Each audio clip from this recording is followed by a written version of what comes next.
Thanks, Bob. Hi, everyone.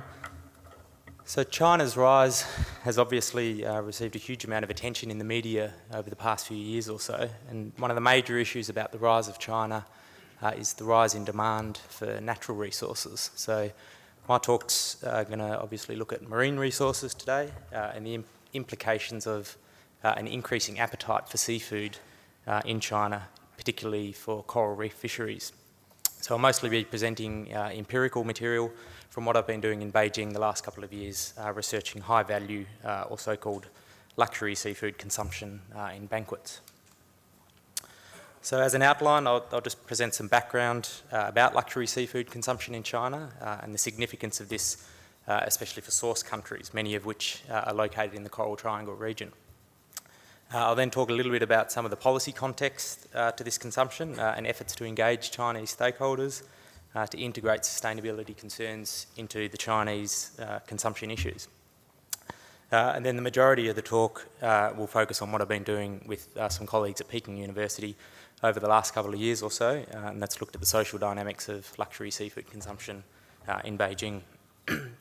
So I'll talk about different types of seafood that have become more popular, other types that have become less popular, and what are some of the factors affecting this. And then finally, I'll touch on some of the policy implications of this.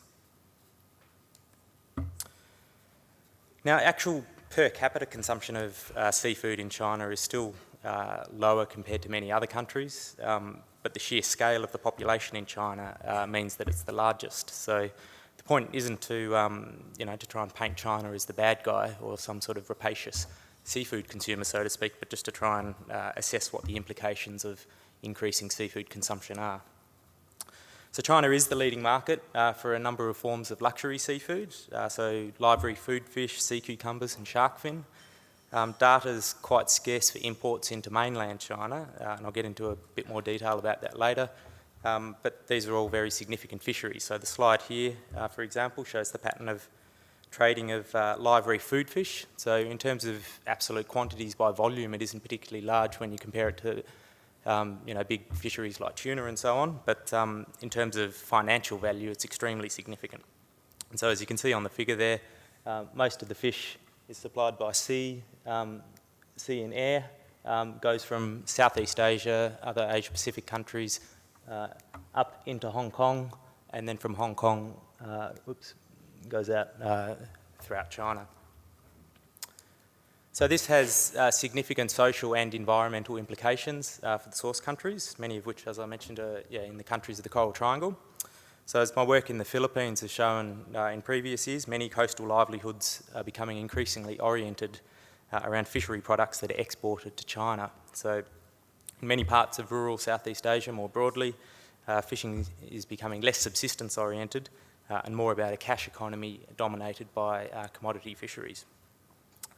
So this has provided important opportunities for many poor coastal communities, but it's also seen significant levels of fishery stock declines, environmental degradation because of overfishing and the use of destructive fishing techniques such as cyanide, and overall long-term concerns about the future viability of fisheries, sustainable development and food security. So this has led policymakers and NGOs to look more closely at how to engage Chinese stakeholders, such as government and the private sector, in sustainability concerns. There's been several reports that have come out over the past 2 or 3 years that have examined this in a lot of detail and made several recommendations. And so there's been NGOs like WWF, Wild Aid, Traffic and so on that have been quite active in trying to introduce sustainability concerns to Chinese stakeholders. One of the problems, though, is that there's basically a large black hole of data gaps. So mainland Chinese monitoring of trade data is very scant, especially from that stuff coming from Hong Kong. Much of the data is believed to be falsified, and there simply remains a lot of unknowns when it comes to how much is being consumed of what particular types of seafood products. Another gap is with regard to the perspectives of consumers themselves. So consumer perspectives are likely to be one of the major drivers of particular seafood consumption patterns, but there's not a great deal of documented material, at least, about perspectives on seafood consumption in China. These will be important to understand, though, for at least a couple of reasons. Firstly, because of the increasing efforts at consumer awareness campaigns to encourage sustainable consumption that are increasingly taking place in China. and second, because any more sort of top-down set of policies by government that may get implemented with regard to seafood consumption will need to take into account broader community perspectives about consumption. And so more broadly, this is becoming a more common theme in conservation, where there's growing attention to consumption issues. So rhinos and wildlife are maybe two more well-known examples of this. So one element of my research in China is focused on trying to get an understanding of consumer attitudes and perspectives towards seafood consumption. So that's what I'll focus on for the rest of my talk. So as a first step, I wrote a review paper that brought all the social and historical literature together on this sort of consumption in China, and then over the last 2 years I've been collaborating with some colleagues at Peking University. And so last year, we conducted a whole range of long interviews with a range of traders, consumers, and representatives of high-end seafood restaurants throughout Beijing. So most of the luxury seafood gets consumed in very extravagant, luxurious banquets that are really significant social occasions. So you can see in the photo there, it just gives you a bit of a sense of the sorts of surroundings.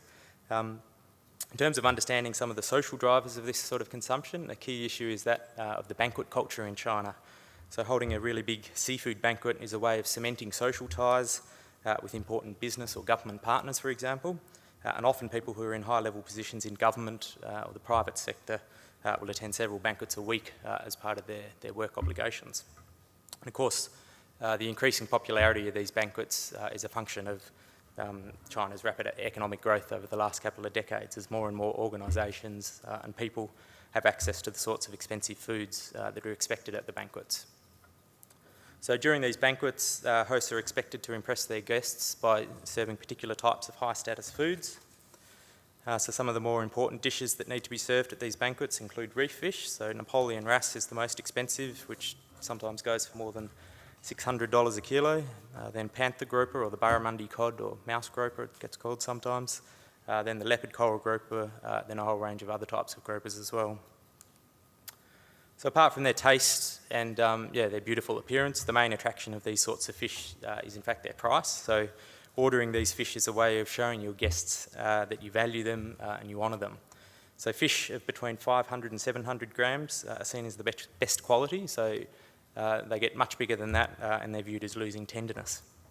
So there's quite a financial risk for some of the restaurants in buying some of these fish, especially the Napoleon wrasse. So if they die in the restaurant, for example, so most restaurants require bookings sort of several hours or a day in advance, and then they purchase from the wholesale seafood market in response to a specific order. Apart from reef fish, tuna and salmon are also becoming slowly more popular as sushi and sashimi, prepared Japanese style, and pufferfish, fugu, are also an item of high status in banquets. Generally speaking, marine fish are preferred over freshwater fish, which are generally viewed as common and cheap. So in addition to fish, there's a whole range of other types of seafood that are served in these banquets. So you can see there are various lobsters, crabs, abalone and geoduck in the bottom right slide, some of you might not be as familiar with. Australian lobsters and abalone are generally viewed as excellent quality, and Australian lobsters in fact command the highest prices in the market. Sea cucumbers are also a key component of seafood banquets. So in Beijing, the temperate Apostacopus species are preferred, and most of these are farmed domestically from northern Chinese provinces. Parts of southern China, there's a lot of variation, and so many more tropical species of sea cucumber are consumed, and many of these come from Coral Triangle countries. So all of these examples relate to seafood that in luxury restaurants in Beijing we found was generally retaining or increasing in popularity, and I'll turn to shark fin now, which offers an interesting contrast. So internationally, although not necessarily within China itself, perhaps the most well-known seafood dish in these banquets is shark fin soup. So what was interesting with shark fin soup was that out of the 20 restaurant operators we interviewed, all 19 had sold shark fin currently or in the past, and all 19 restaurant representatives reported a significant decline in the consumption of shark fin in recent years. The shark fin issue has been heavily publicised in mainland China in recent years because of an environmentalist campaign. So this has used celebrity basketball player Yao Ming as an advocate, as you can see on the billboard there in Beijing. One of the things we wanted to look at in our interviews was the impact of this campaign. But while restaurant operators agreed that the campaign had definitely raised awareness of the shark fin issue among many consumers. They were very mixed in their views on how much impact it had had on actual consumption practices. So a more important reason cited by restaurant operators for the decline in shark fin consumption was the preponderance of fake or synthetic shark fins on the market. So selling synthetic shark fins is very common and has meant that consumers basically no longer trust to buy shark fin. So trust more generally in the food system in China is extremely low. It's been hit with a huge range of food safety scandals and crimes in recent years. So some of you might have read about the infant formula scandal from a couple of years ago, but there's been many, many other examples that have cumulatively created a real atmosphere of fear and suspicion in relation to food in China. As well as preferences about particular types of seafood, there was a few sort of cross-cutting, more general themes we looked at. So first, much seafood is cooked in the Cantonese style of cuisine, Cantonese cuisine style of cooking. So this often involves steaming the seafood and only lightly cooking it to preserve the flavours. So freshness is extremely important. In fact, that's the entire reason behind the development of the live reef fish food trade in the first place. So when consumers see a live grouper in a tank in a restaurant, for example, they feel it's fresh because it's alive. So even if that grouper might have originally been caught as a juvenile with cyanide somewhere in Southeast Asia, been subsequently grown out in poor hygiene grow-out cage, may have been injected with tranquilizers, antibiotics during its journey to mainland China, and it's now looking fairly stressed and tired by this point, it's still seen as more fresh than frozen fish, which is generally of a much viewed as a much lower quality. So another interesting thing that we looked at was consumer perspectives on whether the seafood is farmed or wild-caught. There's often been the reported assessment that the Chinese much prefer wild-caught fish to farmed fish, but what we found was that consumers were generally much more practical. So they will prefer to eat wild-caught if you ask them, but there seems to be only a very small minority of consumers who will actually actively ask about whether something is wild-caught or farmed, and very few would go ahead to sort of specifically order a more expensive wild-caught fish over a farmed version of the same fish. So in recent years, as I introduced with the example of shark fin, there's been growing efforts to introduce sustainability into the Chinese market. And so the Marine Stewardship Council has just begun work in China, and they've got a long-term goal of eventually introducing certified products for the domestic market. So when we looked at sustainability and traceability among seafood industry representatives and consumers, there was generally a very low level of awareness and interest in these sorts of issues. So customers and even managers and chefs typically know very little about any of the issues surrounding live reef fish, for example. So very few know where they're originally caught, and almost, in fact, none had heard about the use of cyanide to catch the fish, which remains a very common method in parts of Southeast Asia. So some were convinced that the coral trout was imported from the USA, others were convinced that Napoleon wrasse came from Australia, neither of which is true. Very few people know much beyond their next link in the market supply chain, so meaning that they only know their direct buyer and or seller. So we had a lot of interviews where traders or restaurant managers talked about this, suggesting that not only they didn't know where the fish came from a lot of the time, even if they did know, they don't trust the source. So the quotes there from different restaurant managers suggest, so you got one restaurant manager referring to traders saying they can say it came from the moon, it doesn't matter. And then you've got another restaurant manager talking about how they deal with customers, saying it's organic if we tell them it's organic. So in terms of general implications for policy, there's just a few points I'll make here. With regard to luxury seafood consumption generally, there's been some important changes since last year when we did our interviews. So when the new Xi Jinping administration came into office, they immediately launched a widespread crackdown against all forms of government corruption and excess. So one of the main targets of this was government banquets and behaviour of government officials in banquets. So you can see there the Maoist aphorism that the President wants everyone to bear in mind, so essentially advising officials to clean up their act. This is perhaps a pretty obscure, cryptic quote, but the whole campaign against corruption has had a really significant effect on luxury seafood demand in China, and so I think it's obviously too early to say what the long-term effect will be. There's been lots of reports that many of these luxury seafood restaurants have been really struggling in the last year or so. So with regard to shark fin specifically, in the last year even more so than when we did our interviews, according to reports there appears to have been an impact on shark fin sales in Beijing. However, the evidence suggests that shark fin consumption is not necessarily declining because of consumer awareness campaigns that environmentalist organisations have been promoting. Instead, it's more because of the impact of fake shark fins and this government crackdown against corruption that I just mentioned. So one thing I think this highlights is that shark fin consumption isn't necessarily some ancient, fixed, unalterable tradition held by exotic Oriental people, which is often an assumption that tends to get repeated quite a bit in the media. Instead, it's a dynamic social practice that's subject to change, which is, I think, an important point to make. So our work suggests that if these sorts of consumer environmental awareness campaigns are to continue, as they likely are by all accounts, they may do better to also focus on different topics. So instead of focusing purely on abstract concepts about environmental sustainability, they may do better to focus on issues that matter more to people, such as personal health, food safety and so on.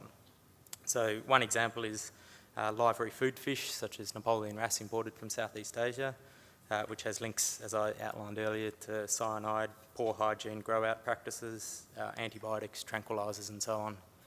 And as I mentioned earlier, consumers and traders may have very low awareness about many of these issues, but they're massively concerned about food safety issues in particular. Obviously, it'd be nice to be able to think about how to link these issues of environmental sustainability and food safety, but I guess they're still fairly different issues, and so it's probably, I think still a fairly difficult environment to promote interest in sustainability in the market in China at the moment. So more broadly, there's a whole host of approaches which go well beyond consumer awareness campaigns and market-based approaches that will need to be addressed if China is to introduce sustainability into the domestic seafood market, but I won't go into those other issues here. So this has been just a discussion of our research on consumer perspectives, but in terms of broader other ongoing research, I'm continuing to research more broadly on Chinese seafood consumption and the effects of this on source countries. So some of the other themes that we've been working on and we'll be focusing on more in the future include looking more at the policy and governance context for seafood trade and consumption in China, looking in more depth at the different sets of activities that take place surrounding seafood trade in China to get a better understanding of the Chinese food system, and continuing to work in the Philippines and other source countries, including Australia, to analyse the different outcomes and the different sets of opportunities and challenges that come with supplying seafood to the Chinese market. And I'll just finish with a few words of thanks to the ARC Centre of Excellence for Coral Reef Studies, the Banquets Vice Society and Science Fellowship, and to my primary collaborator, Professor Liu Nong at Peking University. Thank you.